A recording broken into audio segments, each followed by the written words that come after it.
Bienvenidas y bienvenidos a este tercer día de esta semana de tradiciones y ámbitos de aplicación profesional. Vamos a dar inicio el día de hoy con la tradición existencial humanista. Y les voy a presentar a nuestros ponentes.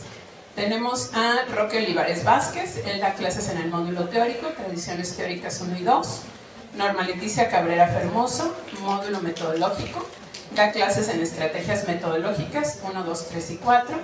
Ana Karina García Santillán, ella está en el ámbito clínico, práctica avanzada, práctica básica, teoría y metodología. También está María Antonieta Dorantes Gómez, ella está en el ámbito de educación, desarrollo y docencia, da una práctica avanzada. Tenemos a Ernesto González Cortés, él da clases en el ámbito organizacional, práctica avanzada, teoría, metodología y tutorías. Y Ángel Corchado Vargas, que da clases en el ámbito social, práctica avanzada y metodología. Bienvenidas y bienvenidos. Bueno, pues vamos a empezar. Yo tengo por aquí algunas preguntas, algunas ideas para plantearle a este grupo de expertos y expertas en la tradición humanista.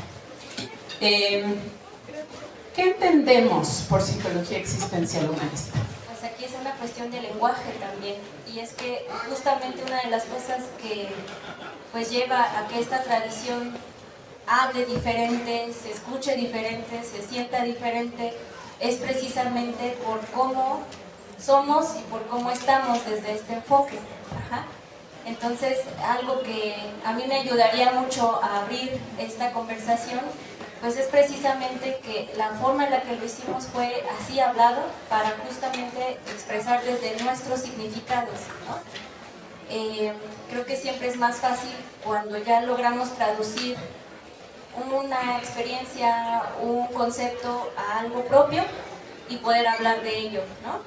Entonces, pues ¿qué entiendo yo por la tradición existencial humanista?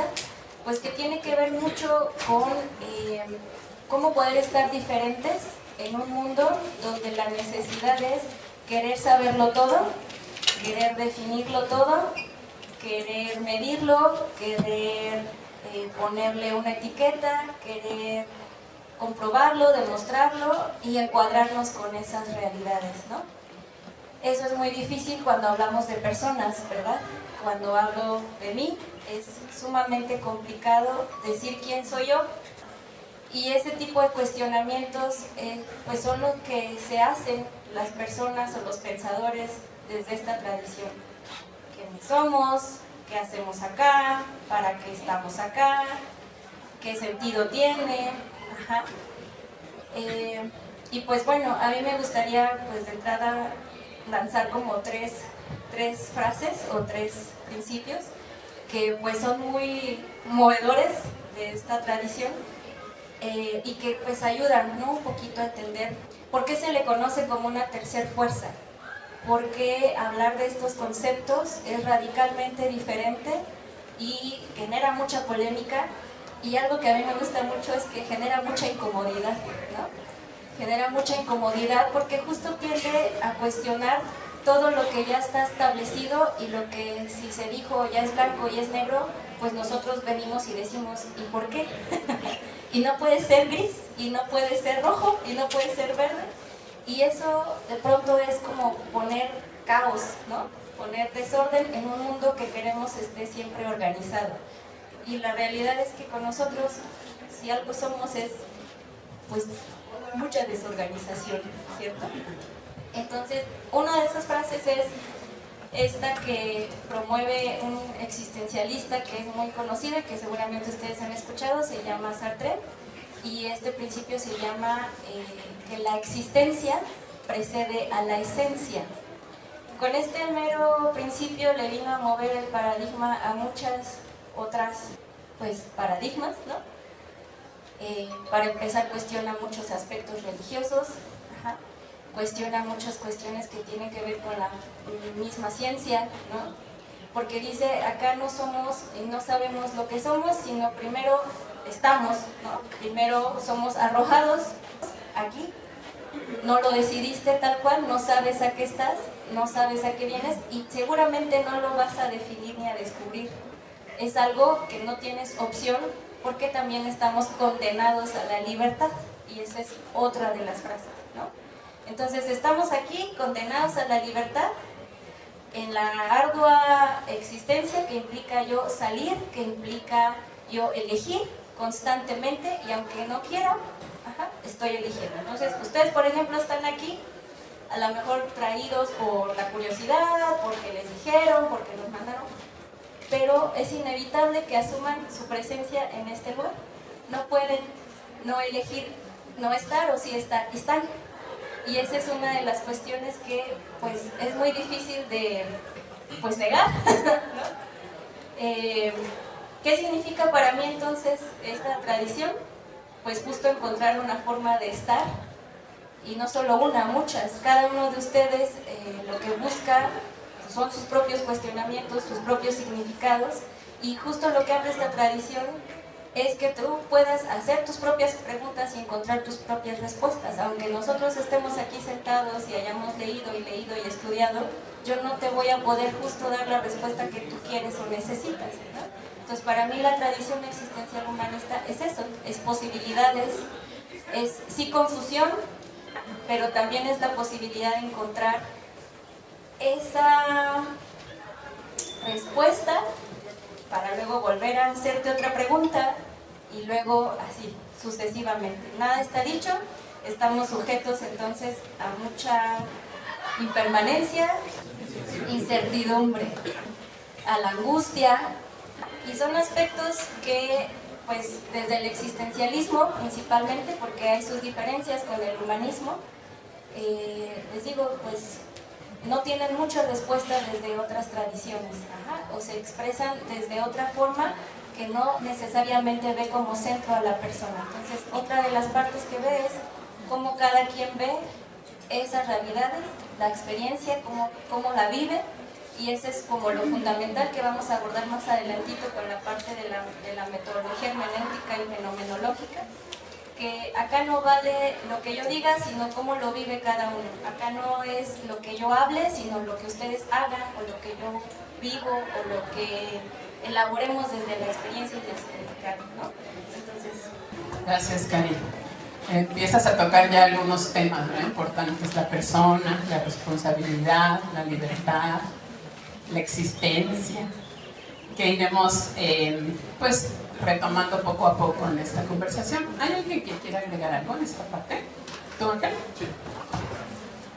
Considero que es bien importante que, acotando también y acercándome a lo que Cari acaba de compartirnos, necesitamos ubicar a la psicología humanista y darle un nombre muy específico como nosotros nos referimos, ya sea dentro de la fe Iztacala, que le hemos denominado tradición existencial humanista porque fusiona los elementos del existencialismo y del humanismo, y no llamarle humanismo como tal. A veces de manera incorrecta decimos: es que estoy viendo humanismo, estoy tomando clases de humanismo. Cuando nosotros hablamos de humanismo nos estamos refiriendo a todas aquellas manifestaciones y formas del conocimiento que tienen a la persona como centro, ¿sí? Hay un humanismo filosófico, hay un humanismo político, hay un humanismo sociológico. Entonces, lo correcto es denominar a nuestra tradición como psicología humanista, tradición existencial humanista, o como también, pero también se habla de un movimiento del potencial humano, ¿sí? Entonces, no sería correcto hablar de humanismo como tal, sino decir con su palabra antecedente, psicología humanista, para que nos estemos ubicando en que desde lo psicológico estamos acompañando y abordando el concepto de persona. Y si me permites, Gaby, pues a mí sí me gustaría también continuar hablándoles sobre qué es la persona justamente para la psicología humanista, para la tradición existencial humanista. Cada perspectiva y cada manera de abordar y mirar a la persona tiene diferentes concepciones, como bien Cari también lo hablaba. Para nosotros es muy importante delimitar y definir el concepto de persona. Para nosotros los psicólogos existenciales humanistas, la persona, para empezar, es alguien, es un ser inacabado. Somos un proyecto que nos vamos construyendo día con día. El destino, el determinismo, y la naturaleza humana no existen para los existenciales humanistas. Nosotros no hablamos de una naturaleza humana. Cuando nosotros hablamos de naturaleza nos estamos refiriendo a que algo o alguien es así y no puede ser de otra forma. Nosotros nos referimos a nosotros mismos como personas con una condición humana, ¿sí? La condición humana es la circunstancia misma en la que nosotros nos vamos autoconstruyendo y nos vamos co-construyendo con los y las demás. Entonces, la persona es un ser inacabado que se construye en lo cotidiano con su existencia, con la toma de decisión, con la creatividad, con la conciencia de sí mismo, de sí misma. Y algo bien interesante que Cari también mencionaba es que nosotros desde esta perspectiva cuestionamos. Y el estarnos cuestionando nos mantiene vivos y nos mantiene en esa tendencia al crecimiento, al desarrollo del potencial. Para que nosotros podamos descubrirnos y construir nuestra persona, necesitamos alejarnos de algo que se denomina el ego condicionado, es decir, el deber ser. Lo que a nosotros nos dicen que tendríamos que construirnos como seres humanos y como personas. Nosotros somos personas únicas, irrepetibles y autosuficientes que nos vamos construyendo en lo cotidiano. Y por otro lado, también es muy importante, y aquí voy a meter un poquito de lo social, yo que estoy en el ámbito social, entendemos y comprendemos que la persona al construirse a sí misma se encuentra a lo largo de su existencia con otros seres humanos y con otras personas.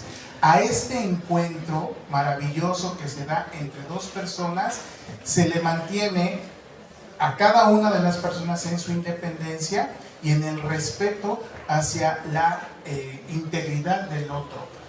Martin Buber, un gran filósofo que hace y escribe muchos diálogos y muchos ensayos sobre el yo y tú, él escribe una obra muy importante que es la teoría o el ensayo del yo-tú, nos dice que cuando nosotros nos encontramos con otra persona, con otros seres humanos, nos damos la oportunidad de imbuirnos en la existencia de la otra persona sin perder nuestra propia autonomía. Una relación yo y tú es una relación de respeto, es una relación de co-construcción y es una relación donde yo aprendo a valorar a la otra persona en su independencia, en su autenticidad, en su experiencia propia. Si fuera una relación abusiva, una relación donde hay verticalidad, donde yo estoy aquí y tú estás acá, Martin Buber nos dice que eso sería una relación yo-ello. Estoy cosificando a la otra persona y estoy viendo a la otra persona como algo que me sirva. En una relación humanista, este encuentro se da de manera horizontal. Es por eso que Rogers también nos platica en un libro por excelencia, una de sus grandes obras es El proceso de convertirse en persona. Entonces Rogers nos dice en este libro que cuando nosotros nos encontramos con otras personas en una situación de igualdad, de horizontalidad, y la otra persona entiende y comprende que no le estás juzgando y que le estás acompañando, entonces esta otra persona baja sus defensas, se siente más libre y tiene la capacidad de autoconocerse. Entonces esta definición de persona es bien importante que la entendamos, porque no hay determinismos, hay una constante construcción, pero nos basamos en muchos otros elementos como la creatividad, la autogestión de las emociones, la conciencia de sí mismo y muchos elementos más. Gracias, Ángel. Fíjate, acabas de tocar elementos bien importantes y cómo este concepto de persona enmarca todas las acciones que hacemos y tomamos en nuestra tradición. De pronto decimos, ay, la persona, y voltear a vernos y decir, yo también soy persona, ustedes también son personas. Entonces, ese concepto, ¿verdad?, que tenemos de la persona es el que también nos lleva muchas veces a ver cómo me conceptualizo, qué hago y cuáles son esas acciones con las que, y esas experiencias con las que vivo. Hay una parte bien importante de este concepto que tiene que ver con la tradición, que es que nosotros pensamos y decimos que la persona se autorrealiza. ¿Qué nos podrías decir, Roque, al respecto? Bueno, antes de decirles esta parte de la autorrealización, me parece importante hacer una acotación a algo que me parece fundamental para comprender el concepto de actualización, y tiene que ver con algo epistemológico. En primer lugar, la tradición existencial humanista es una tradición que pertenece a los paradigmas postpositivistas. Todos aquellos que cuestionaron tres pilares fundamentales que la ciencia tuvo durante 450 años, desde Newton hasta muy avanzada los primeros 50 años del siglo XX, que son la causalidad, la objetividad y el determinismo. Estos fueron tres pilares fundamentales que fundamentaron la ciencia en todo este tiempo. Pilares que la física cuántica demostró que no eran fijos, no eran más que hipótesis a partir de una forma de explicarse la realidad. Fíjense, le estoy hablando de la física y parece que no tendría nada que ver con la psicología, pero en el punto de vista epistemológico, la física moderna estaría a favor de nosotros. No hay objetividad, sino intersubjetividad. No hay determinismo, sino indeterminismo. Y no hay causalidad, sino multicausalidad o globalidad en la interacción entre las variables y los procesos que subyacen a un fenómeno. Entonces, para comprender el lenguaje de la psicología humanista, no nada más nos tenemos que ubicar en la parte teórico-metodológica, sino en la epistemológica, porque si no, de otra manera, las palabras nos parece que significan algo que realmente no significan, están más profundamente enraizadas en una tradición de una concepción de ver la realidad diferente. Por eso es que hay mitos. Por ejemplo, uno de los mitos que yo quisiera traer a colación es de que la psicología es apapacho y buena onda, y no es cierto, nada más alejado de eso. El humanismo es la posibilidad de expresar y de explorar todas tus emociones, tus afectos, tus cualidades como persona para alcanzar un equilibrio y una vida, ahora sí, de autorrealización. Y eso es lo que significa para nosotros convertirse en persona, que el individuo puede explorar todas sus potencialidades, cualidades con las cuales nació. Una de ellas es esta cualidad de la autorrealización, que podríamos decir que es la fuerza motivacional del comportamiento humano. ¿Qué motiva al ser humano a desarrollarse, a salir de su zona de confort, a intentar cosas nuevas y diferentes? La autorrealización como fuerza motivacional es lo que motiva el comportamiento.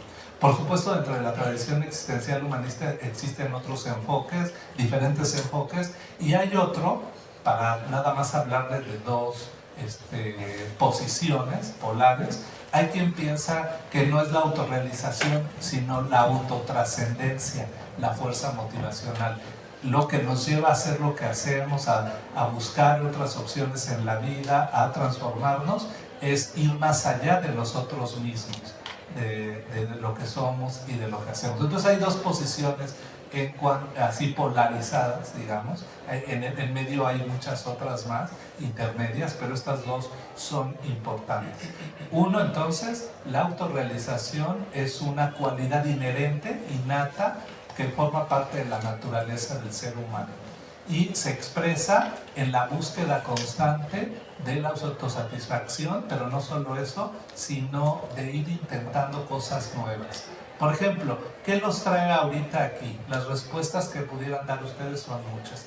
Porque quiero estudiar una carrera, porque me interesa prepararme. Ajá, todo tiene que ver con una posibilidad de autorrealizarse, de poder alcanzar eso que ustedes saben que son y que les da fuerza en tanto se van transformando y van transformando el mundo y todo lo que les interesa. Pero vamos a suponer un padre o una madre de familia que va más allá. Les voy a contar una anécdota rapidísima. Una mamá que está en clases de natación y nomás no puede flotar porque le tiene miedo al agua. Y entonces de pronto oye a lo lejos llorar a su hija de 4 años a la que le están enseñando a nadar y se alarma ante los gritos de su hija. Y entonces se quiere salir de la alberca y le dice el instructor, no te sales hasta que flotes. Y ese día logra flotar. ¿Por qué? Porque esa mamá le dio fuerza el que se trasciende a sí misma. Le da fuerza el hecho de que está en riesgo, para ponerles un ejemplo básico y rápido, está en peligro su hija o su hijo, ¿verdad? Y entonces se está autotrascendiendo y se está realizando porque está consiguiendo algo que de otra manera no había conseguido. Por eso entonces tenemos ahí también el término de autotrascendencia. Y este concepto, quiero nada más terminar diciéndoles, está relacionado con un concepto que van a revisar muy seguramente quienes sigan por este camino, que es el enfoque centrado en la persona y que es la tendencia actualizante, ¿sí? Carl Rogers, que es el creador de este enfoque, que además es de lo que más van a oír porque es el que tiene un corpus teórico como más estructurado y que permite de ahí poder nacer a otras prácticas como la Gestalt, la musicoterapia, la logoterapia, la terapia corporal, etc. Dice que la tendencia actualizante es esta inclinación inherente del ser humano a crecer, desarrollarse, evolucionar y que se patentiza en la actualización de sus necesidades básicas, sean estas biológicas, psicológicas, sociales, trascendentales, que en este proceso de búsqueda va a encontrarlo, se va a expresar esa tendencia actualizante. No es algo que se pueda ver, pero es algo que se puede intuir y percibir a través del cumplimiento de estas necesidades. Y ese es el núcleo de la autorrealización, y lo que ustedes van a aprender durante todo el proceso de la psicología, si estudian una tradición así, va a ser eso, pero lo van a aprender a través de ustedes, porque hay una regla de oro en la psicología humanista.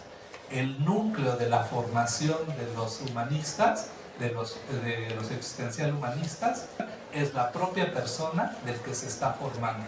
Porque si no hay desarrollo personal en aquel que está formándose, no va a poder visibilizar todo aquello que va a practicar y que lo va a enlazar con el otro. Y ahí se cumple este criterio epistemológico de la intersubjetividad. Esa es la intersubjetividad, donde el investigador o el profesionista que está teniendo un vínculo con otro ser humano para apoyarlo, para ayudarlo, como ustedes le llamen, para ayudarlo a sanar, equilibrarse, qué sé yo, o dándole atención psicológica, está siendo afectado por el proceso de la otra persona y de manera personal va a recibir ese beneficio o ese obstáculo si no lleva a cuenta cabal lo que está buscando, pero vamos a pensar positivamente que lleva a cuenta cabal su atención, su ayuda a la persona. Él va a tener un beneficio no solo en su desarrollo profesional, sino en el personal. Entonces, una regla de oro para nosotros es esa: el desarrollo personal está emparentado profundamente con el desarrollo profesional. Así es que la invitación siempre en las clases van a ser esas, a que revisemos todo este material tratando de visualizarlo desde nosotros, porque aquí pues la persona tiene que ver mucho con el desarrollo de la persona. Entonces esa es la importancia de este concepto central, que es la autorrealización. No es una cosa romántica, que no los engañen. Teníamos un profesor hace muchos años, Jesús Díaz Ibáñez, algunos de nosotros, que decía algo que a mí se me quedó muy grabado: crecer duele. Eso sí se los puedo garantizar, decía él. ¿Por qué? Porque romper con nuestras inercias, darnos cuenta de los condicionamientos de los que hemos sido presas social, culturalmente, Eso no es sencillo. Mirarse al espejo y sostener la mirada no es fácil. Pero al final es algo grande la satisfacción, porque puede ayudar uno profundamente a alguien a una transformación verdaderamente personal, y uno obtiene esa satisfacción también. ¿Sí? Gracias, Roque. Seguimos avanzando, ¿verdad?, en estos conceptos importantes para la tradición existencial humanista. La autorrealización, la autodeterminación, la tendencia actualizante, que les acaba de hablar Roque, que van complementando, ¿verdad?, lo que vamos trabajando. Hay otros dos conceptos que son básicos y muy, muy importantes y que complementan toda esta concepción de la persona y de cómo vivenciamos nosotros esto, ¿no? Y te voy a hacer la pregunta, Toñita, directamente. ¿Cómo vives tú la libertad y la responsabilidad? Sí, miren, esa es una pregunta fuertísima. ¿Cómo vivo yo mi libertad y mi responsabilidad? Y me gustaría que hiciéramos un ejercicio ahí sentados donde están. Bueno, primero les voy a dar dos conceptos sencillitos. La libertad es la capacidad de elegir. Y la responsabilidad es cómo asumimos las consecuencias de lo que elegimos. Entonces, imagínense, ustedes no, otra persona, una muchacha que está allá afuera con su novio, se hicieron novios aquí en la carrera de psicología. De repente llegas al salón y ves a tu novio hablando esto de la cosificación, es mi propiedad, lo veo hablando con otra muchacha. ¿Qué eliges? Es una elección. ¿Qué haces? Estás eligiendo. Pero ¿saben que usamos la mala fe? ¿Y saben qué decimos? Me hace enojar. ¿Te hace enojar? ¿Dónde empiezas tú y dónde empieza el otro? ¿Cuál es tu responsabilidad? Es tu responsabilidad cómo respondes ante eso.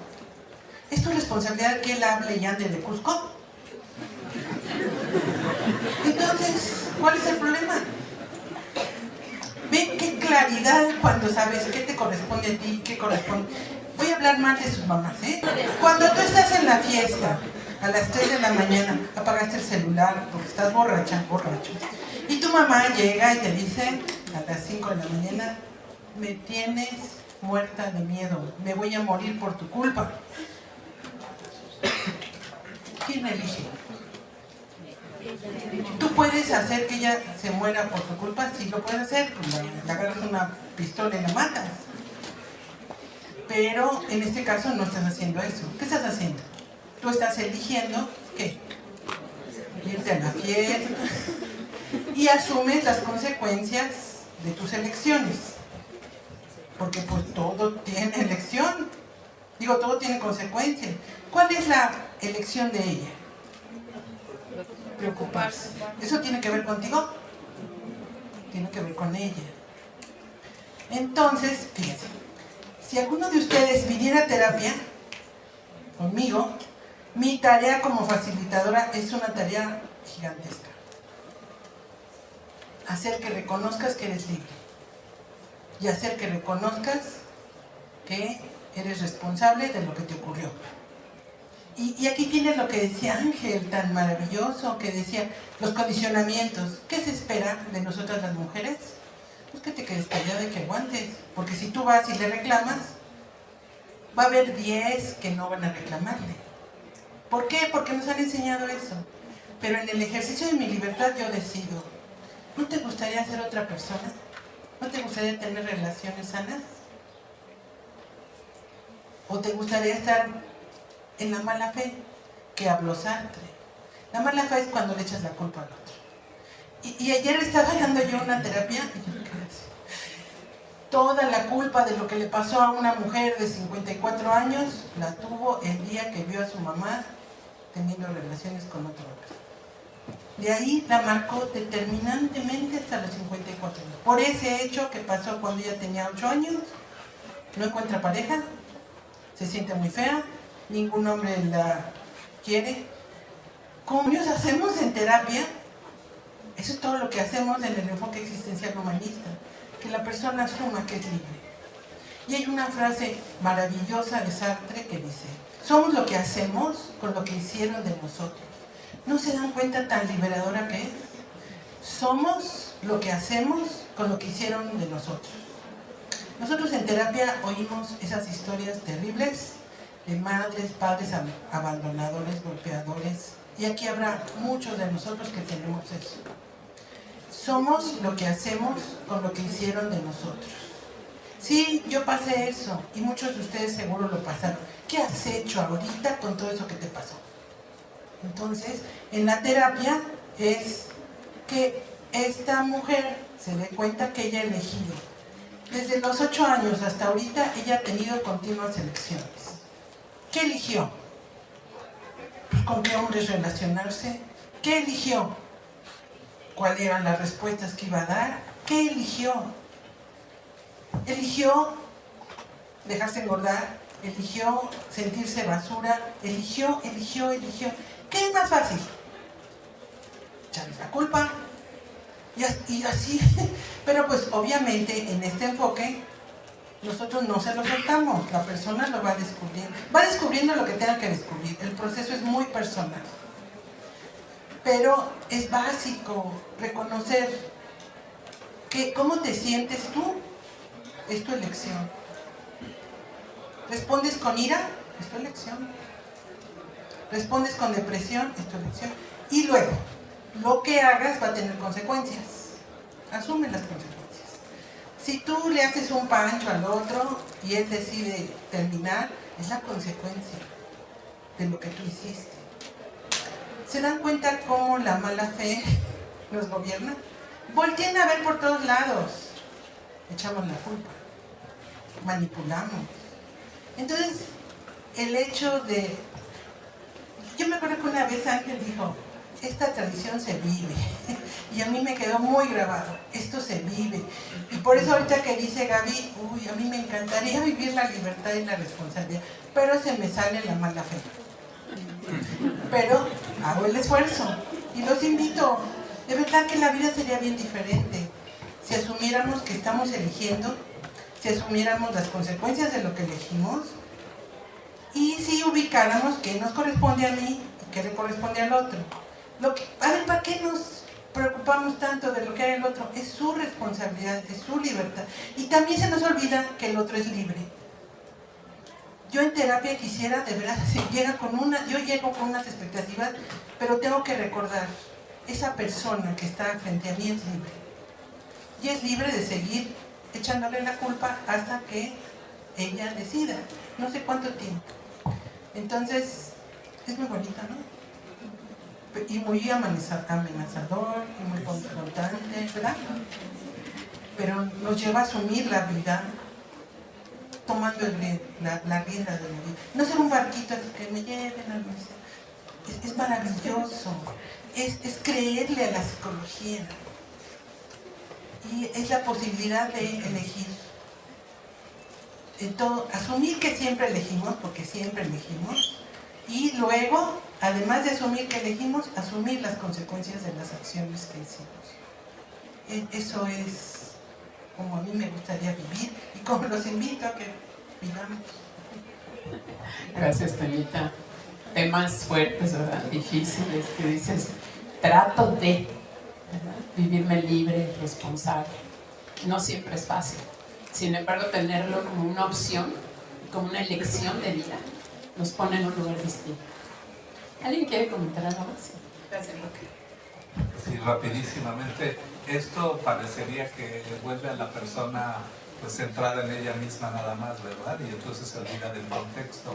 Pero lo que sucede, que es parte de una cualidad de la conciencia también, que esto se va estudiando paulatinamente conforme se van comprendiendo los conceptos, otra vez vuelvo a lo epistemológico, lo teórico y lo metodológico. Lo que ocurre con la persona es que genera un compromiso con el otro, un compromiso de vida. El otro es parte de él mismo, es parte de lo que él quiere ser y autorrealizarse. Entonces, lejos de parecer que el otro se queda fuera de todo este proceso, se adquiere una responsabilidad más firme con el otro, con la otra persona con la que me estoy realizando.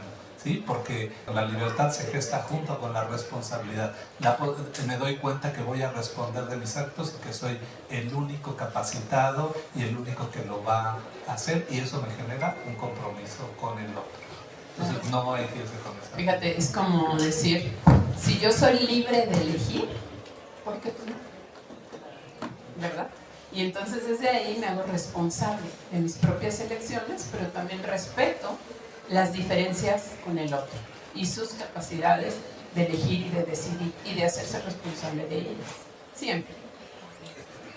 Oigan, y aparte de esto, imagínense ustedes lo significativo que resulta el que en una relación terapéutica, como la que ilustra en el ejemplo Toñita, en un grupo de reflexión, en un grupo de encuentro, en la dimensión social, o en la parte organizacional, al estarte relacionando con otros seres humanos, imagínate lo revelador que resulta el que te descubres como responsable de tus propias elecciones, y que esto te genera angustia, como la que mencionaba Cari al principio, porque ya no hay de dónde agarrarme para justificar y para responsabilizar a un tercero.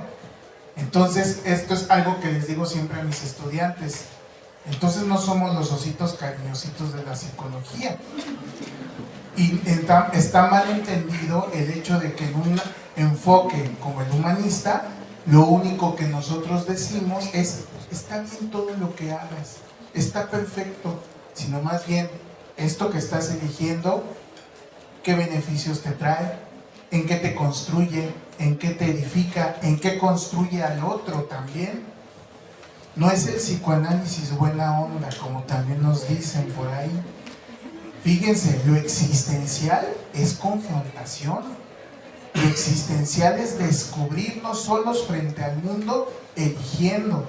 Entonces, imagínense ustedes el nivel de responsabilidad que tiene el que yo, al descubrirme solo frente al mundo, estoy eligiendo. Y como dice Sartre también, cuando elijo, elijo por los demás.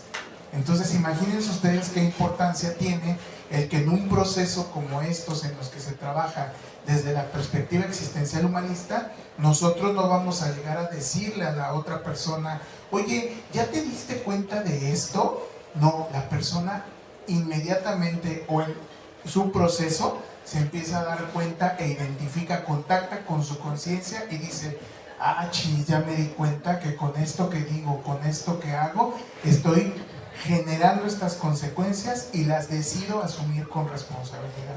Gracias, Ángel. Y como han estado escuchando, nosotros ponemos a la persona en el centro, ¿verdad? Entonces, al poner a la persona en el centro, no la ponemos en el método. ¿Me puedes dar tu opinión, Ernesto, al respecto? Claro que sí. Buenas tardes a todos. Un gusto estar acá con ustedes. Particularmente yo iniciaría con una frase que me marcó hace un tiempo. Y la frase dice: elige el mundo que quieres. Se te regresa la responsabilidad a ti y recae en la persona. Particularmente analizando este punto, yo recuerdo un poquito esta parte de la cómo el sujeto trascendental, se puede convertir en persona. Cómo elige a partir de la capacidad que tiene de motivarse, automotivarse, y las habilidades que desarrolla. Cuando yo hago reflexión sobre este pensamiento, definitivamente me puedo apoyar, y a mí me agrada el planteamiento que hace Carlos Esquer, un filósofo argentino muy interesante, que habla de la diversidad. ¿Cómo puedo yo reconocerme como persona si no me permito reconocer al otro, ¿no?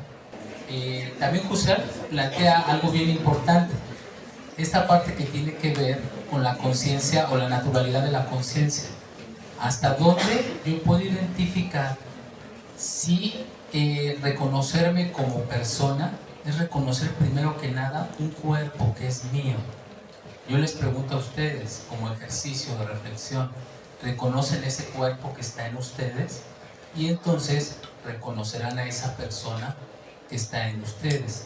Ya se ha tocado por acá, de alguna manera, las habilidades que podemos desarrollar durante la vida, el desarrollo humano, cómo nos ha ido, hasta dónde ha sido doloroso o no ha sido doloroso, hasta dónde nuestros padres o nuestros familiares nos han ayudado a convertirnos en las personas que estamos. Yo planteo otra cosa, hasta dónde la propia universidad nos ayuda a convertirnos en personas, a convertirnos en seres humanos, ¿no? Yo les pediría esa reflexión de por qué la importancia en la metodología.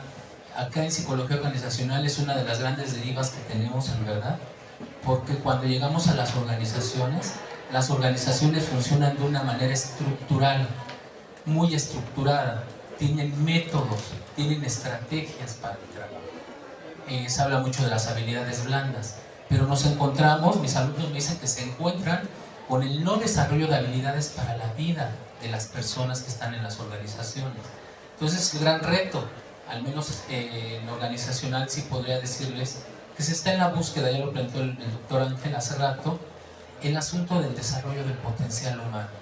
Es muy importante esta consideración. El potencial humano, el estudio del desarrollo del potencial humano tiene muchísimos años. Acá en México, de los iniciadores Juan Lafarga, plantea esta importancia de cómo el potencial humano está en reconocer primero que nada en una organización que hay una competencia básica a cubrir, que hay un conocimiento básico. Quien sale de ese conocimiento básico y competencia básica, entonces tiene la posibilidad de desarrollar ese potencial para construir un talento dentro de la organización. Concluyo con esto. Otros dos elementos, en el yo puedo y el yo hago. Ahí hay una gran diferencia en la persona. También lo plantea Husserl en esta parte de la naturalidad de la conciencia. Hasta donde yo puedo, yo hago. Yo le sumaría, yo quiero, ¿no? Hasta dónde esta parte de hacer una posibilidad de autocrítica reflexiva del desarrollo de la persona. Yo quiero hacer lo que quiero hacer con mi persona, o solamente hago lo que dicen que debo hacer de mí, ¿no? En ese sentido yo les planteo que en el método hay dos que a mí me gustan mucho y que con los alumnos se promueven: los círculos de aprendizaje interpersonal como una técnica para favorecer el acercamiento y la facilitación en las organizaciones. Y la otra, que es muy completa, es la propuesta Loreto Muriel, se me va su nombre ahorita, García Muriel, de la comunicación, una experiencia de vida, que tiene una propuesta bien interesante para trabajar la facilitación dentro de las organizaciones. Sería por ahí mi participación. Gracias. A mí me gustaría mucho complementar que, por ejemplo, este escenario que plantea el maestro Ernesto tiene mucho que ver justo con el estar en situación, ¿no? Con el contexto en el que cada uno de ustedes y nosotros nos estamos viviendo constantemente. Uno de los planteamientos que se hace a esta tradición, bueno, no esta tradición, una persona en particular que fue muy contestataria a este método positivista, que era estandarizar y generar un método que fuese pues medible, cuantificable, como les decía, ¿cómo mides esa experiencia de esa persona que, por ejemplo, no se ubica en ese método, en esa institución, ante esa estrategia de trabajo, ¿no? ¿Cómo haces para que la experiencia de vida de esa persona pues no se nulifique, no se vuelva una gran plasta, ¿no? De masa laboral y etcétera, etcétera, ¿no? Y eso es lo que hace la fenomenología. El método fenomenológico es sumamente riguroso a la hora de tratar de respetar el cómo se observa esa experiencia, cómo se significa.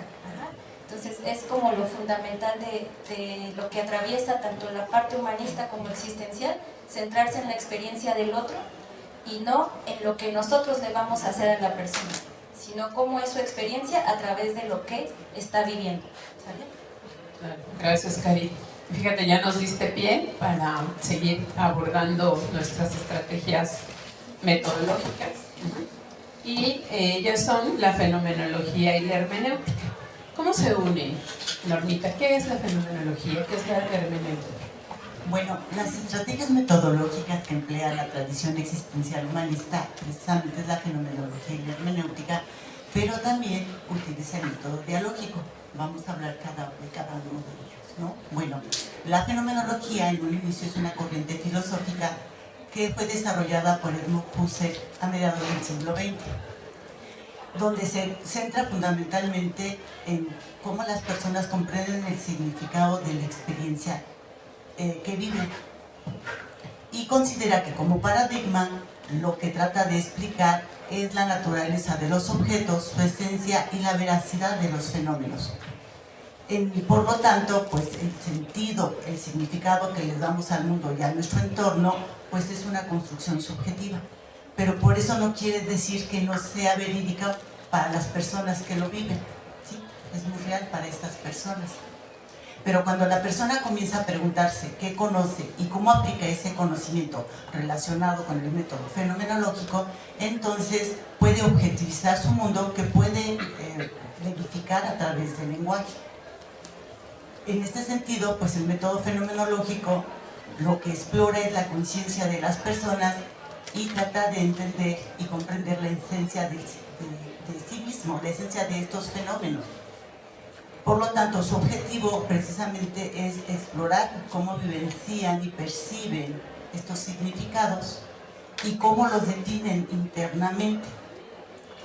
Husserl nos dice que para poder utilizar el método fenomenológico, él recomienda dos reducciones o dos principios.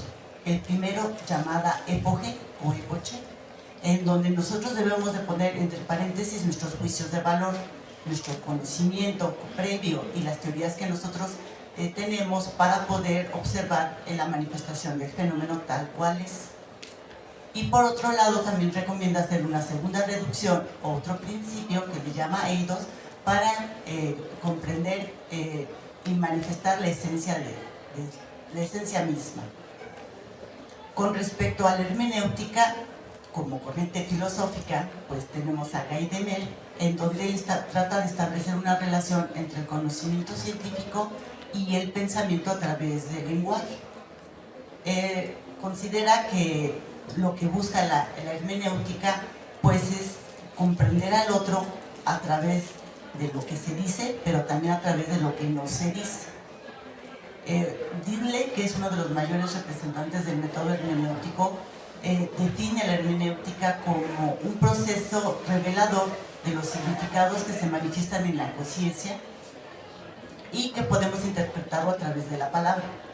Entonces, dice además de que no solamente es la información escrita, sino también a través de nuestras acciones, nuestros comportamientos y todas aquellas manifestaciones humanas que se pueden interpretar o manifestar en los significados que se encierran. Y bueno, el método dialógico va acompañando al método fenomenológico y al método hermenéutico. El método dialógico, el diálogo es algo que nos caracteriza como seres humanos y constantemente estamos dialogando porque nos comunicamos a través del diálogo. Sin embargo, cuando se utiliza como método, este debe de tener ciertas características. Primero, deben de compartir un terreno en común las personas que están dialogando. Segundo, se deben de respetar los intereses de cada uno de los participantes. Y tercero, debe de haber el desarrollo de una benevolencia o buena voluntad para que entonces el diálogo se pueda llevar. La persona que desarrolla el método dialógico como un método de investigación, pues precisamente fue Martin Buber, y él realizó toda una investigación sobre cómo se aplica y las consecuencias que se pueden llevar a cabo al aplicar este método, creando una serie de éticas de cómo nosotros nos debemos de comunicar, porque él consideraba que el diálogo pues no era más que una comunicación existencial en donde se podía desarrollar la intersubjetividad, ya que consideraba que para que nosotros nos pudiéramos conocer pues necesitábamos de los otros, que nos servían como reflejo y espejo en donde nosotros nos podíamos mirar.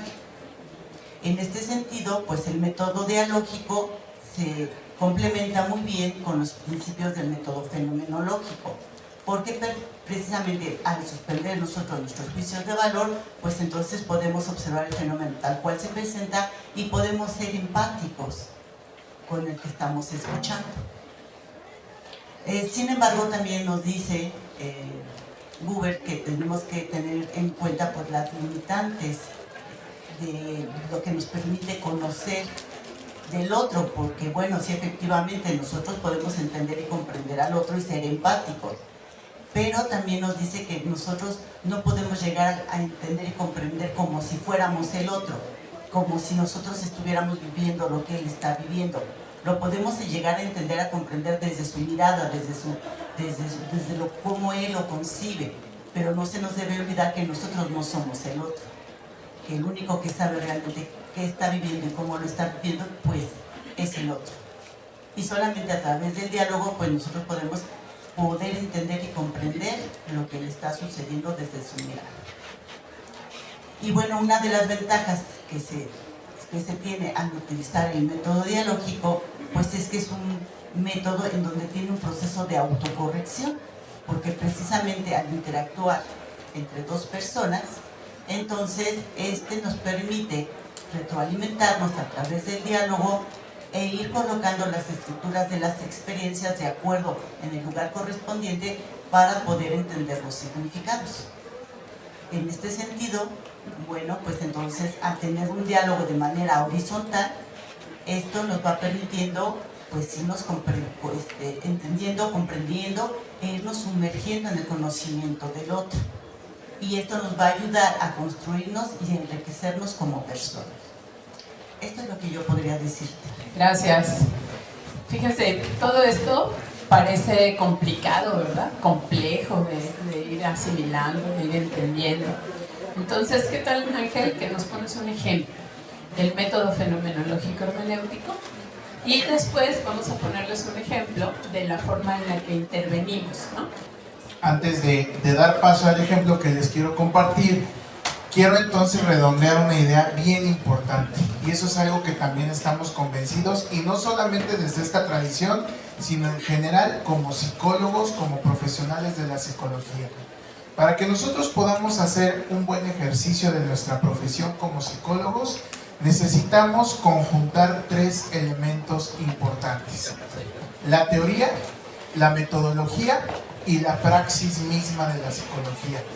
Por eso es que a ustedes desde los primeros semestres de la carrera se les ha hablado de lo teórico, lo metodológico y lo aplicado. Una psicología que no tiene un fundamento teórico epistemológico, conceptual, que no tiene elementos, herramientas metodológicas que lo sustenten, y que solamente sea praxis, práctica de la psicología, es una psicología, con perdón del término, una psicología coja, una psicología que no tiene un soporte. Así también la conformación del conocimiento y aplicación de la psicología debe contar con estos tres elementos. Por eso es muy importante lo que hemos comentado y lo que ahorita Normita de una manera muy clara nos ilustró, de que para que nosotros podamos hacer un buen ejercicio de la psicología, repito, desde cualquier otra perspectiva teórica también, pero ahorita que estamos hablando de lo existencial humanista, es muy importante basarnos en estos principios. Entonces, por ejemplo, vamos a suponer que yo voy a hacer una investigación donde yo quiero descubrir cuáles son las experiencias de una mujer universitaria ante el hecho de ser madre. Es una investigación humanista en la que yo quiero aproximarme a la experiencia de una mujer universitaria, una chica estudiante de la FES Iztacala que se vive en la maternidad. Para que yo pueda descubrir qué es lo que la chica me reporta en su experiencia y yo puedo hacerle una lectura, una interpretación desde lo existencial humanista, voy a partir del principio de que no me voy a ir ni al principio de lo realista de hace muchos siglos atrás, donde se decía que las cosas están ya dadas y no es necesario descubrirlas ni explicarlas, así como tampoco me voy a ir al principio positivista de que todo tendrá que ser demostrado mediante el método de las ciencias naturales. Ojo, no estoy queriendo decir que las corrientes positivistas sean malas o buenas o mejores o peores. Es una manera diferente de hacer una investigación y tendrá que responder a una metodología distinta. Me acerco al fenómeno y lo primero que yo voy a hacer es explorar un estado del arte. ¿Qué se ha dicho, qué se ha investigado y qué se ha hablado acerca de la experiencia de la maternidad en jóvenes universitarias? Puede que encuentre, puede que no encuentre información al respecto. Y por eso yo me voy a acercar al fenómeno, a la experiencia. ¿Cuál es el objeto de estudio? ¿Cuál es la materia prima con la cual yo voy a trabajar? Con esta experiencia subjetiva y personal de esta chica que se vive como madre. Una vez que me acerco, empiezo a pensar cuál sería la manera como yo podría descubrir o conocer la experiencia de esta chica. Se me ocurre que puedo hacer una entrevista, ¿no? Una entrevista humanista, una entrevista, ¿por qué digo humanista? Porque una entrevista como tal, sin apellidos, pues es un diálogo, por eso se llama entrevista. Estoy haciendo preguntas, algunas son preguntas abiertas, otras un poco más estructuradas, puedo hacer una entrevista semiestructurada y demás. Como yo quiero conocer la experiencia ante este hecho particular de la maternidad, pues yo llevaré mis preguntas, pero voy a recordar algo muy importante. No voy a poner primero mis prejuicios, mis creencias, mis conocimientos acerca de lo que la chica me comparta. Para mí es muy importante lo que ella me diga y lo que ella me hable. En particular, esta chica. La fenomenología consiste en comprender la experiencia que la chica me reporta, no desde mi punto de vista, no desde lo que yo creo, sino desde donde ella lo está viviendo. Pero también hay varias dimensiones dentro de la fenomenología que necesitamos tomar en cuenta. El espacio vivido, el tiempo vivido, el cuerpo vivido y la relacionalidad. ¿Qué significa esto? Que para que nosotros podamos hacer unas buenas preguntas fenomenológicas, no vamos a preguntar por qué. A mí no me interesa saber los porqués. A mí me interesa saber el qué, el cómo, el cuándo incluso de la experiencia que me reporta esta chica. Si yo pregunto por qué, puede ser que la persona se vaya a la causalidad. Y como yo no estoy estableciendo causas y efectos, y eso corresponde a otro tipo de investigación, de otra naturaleza, de otra índole, entonces yo voy a hacer preguntas que inviten a que la persona reflexione y hable de su experiencia desde estos principios. Entonces ya tengo el discurso de la persona en el cual no estoy juzgando, no estoy poniendo juicios de valor, no estoy emitiendo alguna crítica. Aquí tengo todo lo que ella me compartió. Y entonces viene el análisis hermenéutico. ¿Qué es la hermenéutica? La hermenéutica es una forma de conocimiento que tiene muchos siglos de antigüedad y que inicialmente sirvió para poder interpretar la Biblia, que como todos escuchamos o generalmente conocemos, pues es a lo que se le reconoce como las Sagradas Escrituras. La hermenéutica era el arte de la interpretación de las Sagradas Escrituras.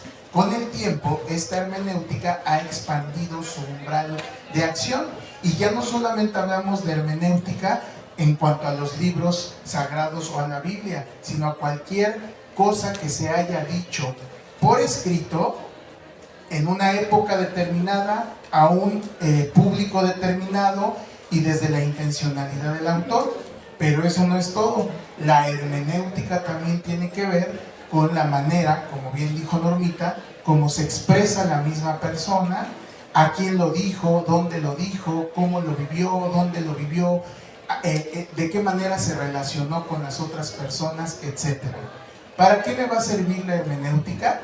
Y cuando hablo de interpretación, no me estoy refiriendo a una interpretación de tipo diagnóstica o de tipo determinista, de decir esta persona tiene esto por esto que me dijo. No, sino más bien es para que nosotros, en el contexto de la experiencia que nos compartió y que nosotros por medio de la fenomenología abordamos, ahora le vamos a dar una interpretación desde la jerga, desde el argot, desde el lenguaje humanista. Pero lo más revelador de esto es que hermenéuticamente la persona también logra, si contacta mucho con su conciencia, consigo misma, la persona puede darle un significado a lo que ella misma está diciendo. ¿Se dan cuenta de este proceso tan rico y tan padre, donde no solamente el participante o la participante de la investigación está esperando a lo que tú le puedas interpretar, sino más bien a lo que ella misma puede descubrir? Estos dos elementos llamados fenomenología y hermenéutica no podrían sustentarse y consolidarse si no existiera el diálogo. El diálogo es por excelencia un recurso en el cual nosotros nos apoyamos para poder escuchar al otro. Y esta escucha, como bien lo plantea Buber, es una escucha respetuosa y empática. ¿A qué le suena? A quienes ya han leído a Rogers, pues justamente a lo que Rogers nos invita a elaborar en el enfoque centrado en la persona. Y después de Rogers ha habido un montón de personas que han trabajado en enfoque centrado en la persona y se han basado en este principio, donde yo, de manera horizontal, de manera igualitaria, escucho y acompaño a la otra persona, pero lo más importante, no interpreto. ¿Cómo le voy a hacer para que la persona descubra su experiencia y hable de su propia experiencia? Pues con algo que se llama el ser y el hacer de la psicología humanista. En la parte del ser vamos a poner la parte actitudinal, el modo de ser del facilitador, del investigador, el ser empático, el ser auténtico, el ser aceptante. Eso no se aprende en un curso de cómo ser empático y no morir en el intento. Eso es algo que nosotros vamos potencializando y poniendo en práctica, y que no es una técnica. La empatía no es una técnica, la aceptación del otro no es una técnica y la congruencia no es una técnica. Son actitudes. Esa es la parte del ser. Si yo me muestro abierto, cálido, en una postura de escucha, de atención y de consideración, la persona baja sus defensas, empieza a hablar libremente y comparte su experiencia. Ahora viene la parte del hacer. ¿Cómo lo hago? ¿Con qué lo hago? Hay un montón de técnicas, pero quizás las más representativas y a las que más recurrimos, como bien comentó Roque, por la estructura y la línea de conocimiento y toda este trabajo de Rogers y de todos quienes han seguido haciendo enfoque centrado en la persona, descubrimos que hay cierta instrumentalización o técnica que se puede poner en práctica para poder, desde la fenomenología, descubrir la experiencia del otro. Por ejemplo, el reflejo, ¿no? La técnica del reflejo, donde también, como mencionó Norma, nosotros estamos como un espejo frente a la otra persona y le devolvemos lo que la persona nos está compartiendo parafraseado. Parafrasear no es quitarle sus palabras y poner las nuestras, sino es darle una lectura más clara a lo que la persona nos está compartiendo. Cuando parafraseamos un autor en un texto, lo que hacemos es ponerle unas palabras más claras, más asequibles, más ad hoc, ¿verdad? Entonces no es repetir como periquitos, sino es devolver por medio del reflejo. Hay varios reflejos: el de contenido, el de sentimiento, el reflejo no verbal, ¿no?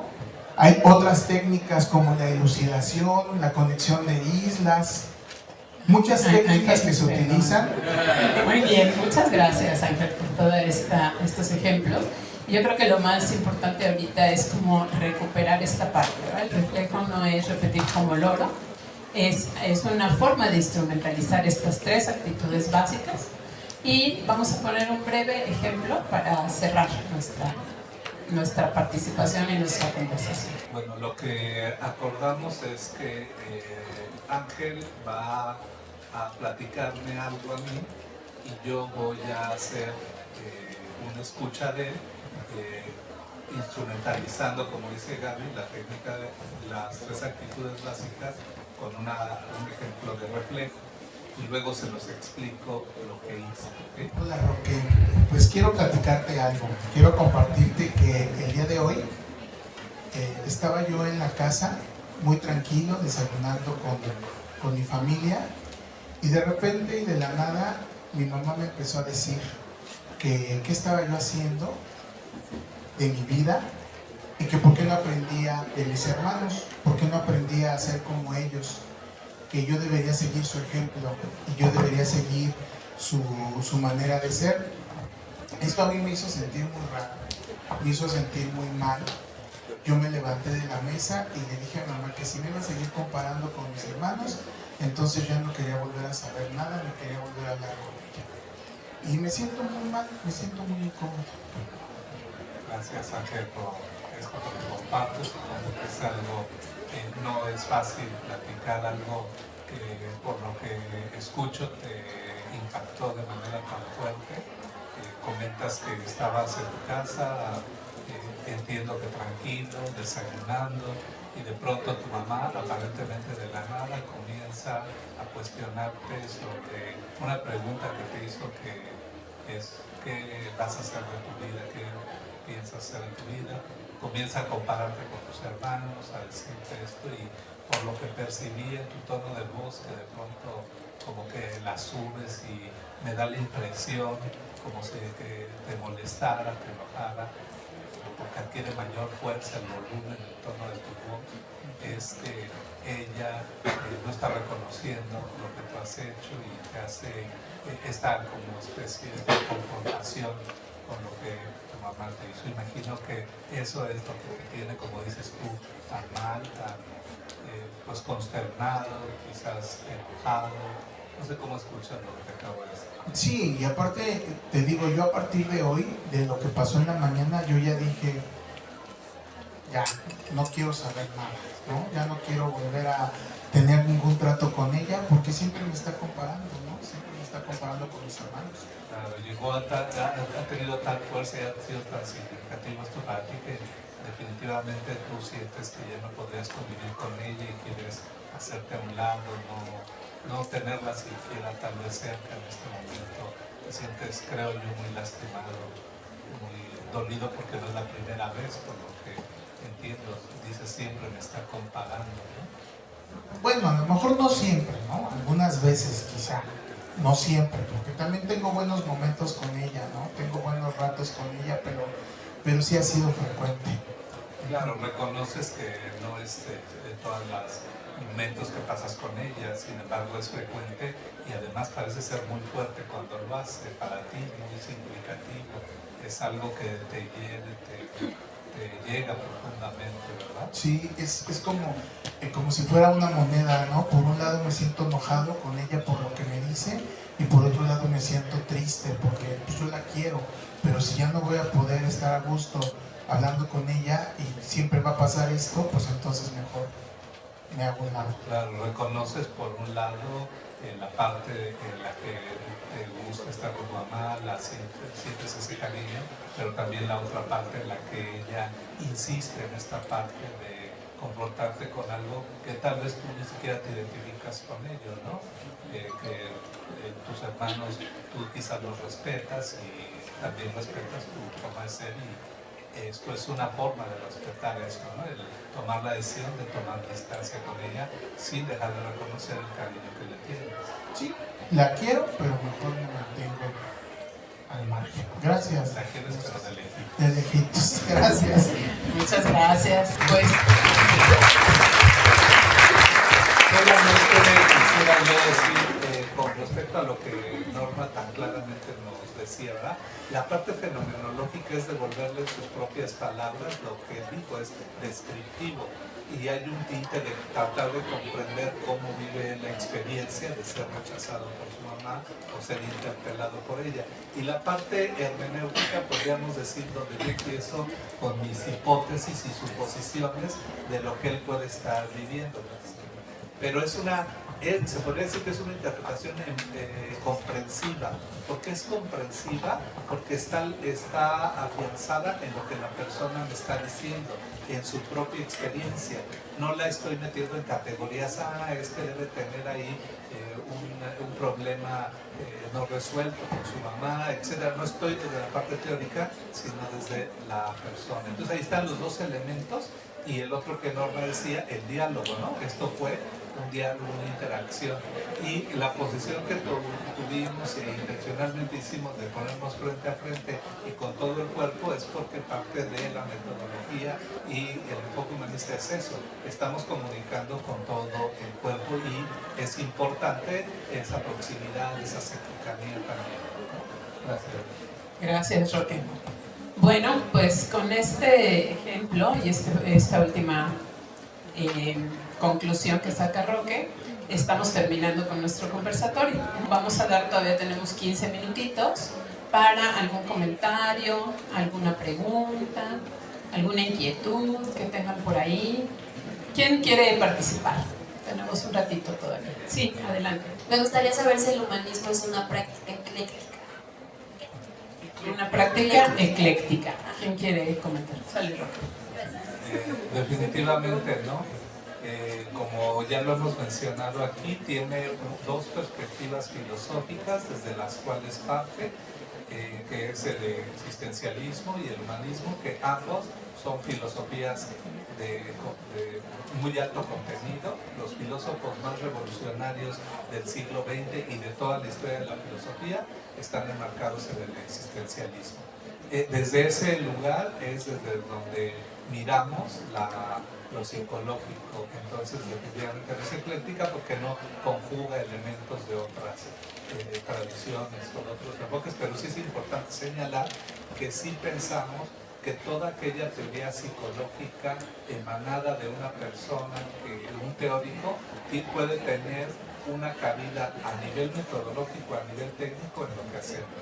En alguna conversación que tuvieron Rogers y Skinner hace muchísimos años, en un encuentro que tuvieron, al final Rogers le decía a Skinner que la diferencia entre su enfoque y el mío es que el de usted cabe en el mío no cabe en el de usted, ¿no? Porque efectivamente la determinación del comportamiento se puede explicar por los determinantes medioambientales, los instintivos, como diría el psicoanálisis, pero el humanismo habla de la autodeterminación. Entonces, pues, en conclusión, no es ecléctica, tiene muy clara la filosofía de la cual le subyace y la metodología que la ampara.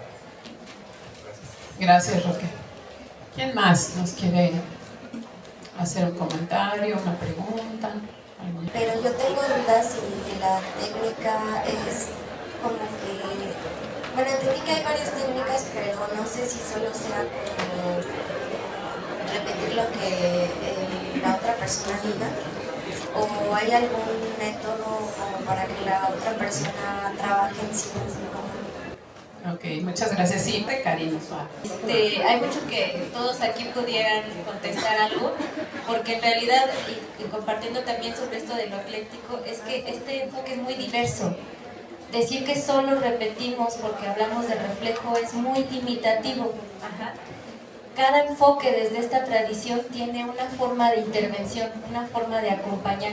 Si tú quisieras estudiar Gestalt, te tienes que echar un año, un tiempo de especialidad. Si quisieras estudiar psicoterapia, por lo menos son 4 años. Si tú quisieras volverte realmente especialista en cualquiera de los ámbitos terapéuticos, porque no es uno, no estarías aprendiendo solamente reflejo, ¿no? Acá estamos hablando que tiene mucho que ver la relación, ¿no? Incluso el mismo Rogers al final de su estudio hacía más que reflejos, ¿no? Y se fue complementando mucho más la interacción en el proceso de acompañamiento a través de las condiciones o de las actitudes básicas, ¿no? Entonces hay mucho que cabe ahí. El reflejo es únicamente esta parte fenomenológica a través de la cual dejas que surja la experiencia, a través de la cual escuchas y captas y comprendes y puedes tener esta interacción, a través de la cual comunicas al otro que le estás entendiendo, ¿no? Pero pues es más poderoso que solo repetir. No es lo mismo cuando arremedas a alguien con todo el gesto y toda la intención de hacerle saber sí te estoy oyendo pero no me importa, ¿verdad? A cuando te estoy oyendo, te estoy comprendiendo, me estás importando, ajá, y estoy interesándome directamente por saber qué es lo que está pasando en ti, en tu experiencia. Entonces, hay mucha intención que cambia totalmente esa intervención, ¿sale? Es que justamente uno de los problemas en los que caemos es en que, desafortunadamente, desde el desconocimiento, que está padre que ahorita lo preguntes, ¿no? Pero desafortunadamente desde el desconocimiento decimos, es que ¿a qué voy? Lo único que hace es repetir todo lo que digo. Entonces, todo tiene un sentido y tiene un trasfondo. Ahorita, en este pequeñísimo ejemplo, que no es nada a comparación de todo lo que implica el trabajo de la psicología humanista, digamos que por la condición y lo breve del tiempo, Roque nada más hizo reflejos, prácticamente reflejos de contenido y de sentimiento, ¿no? Pero hay un montón de técnicas más, ¿no? Como decía Cari, a lo mejor si vas a una psicoterapia Gestalt, donde se trabaja mucho con el cuerpo, con las emociones, etcétera, se utilizan otro tipo de técnicas.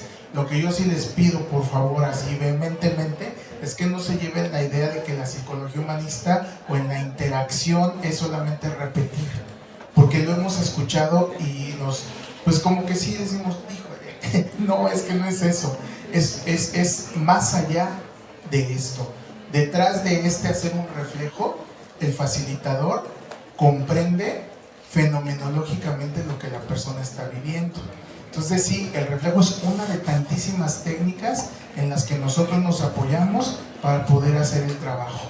Por ejemplo, cuando se trabaja con grupos, más allá también de utilizar las técnicas del reflejo, hay otro tipo de técnicas o ejercicios vivenciales para poder descubrir la dinámica del grupo.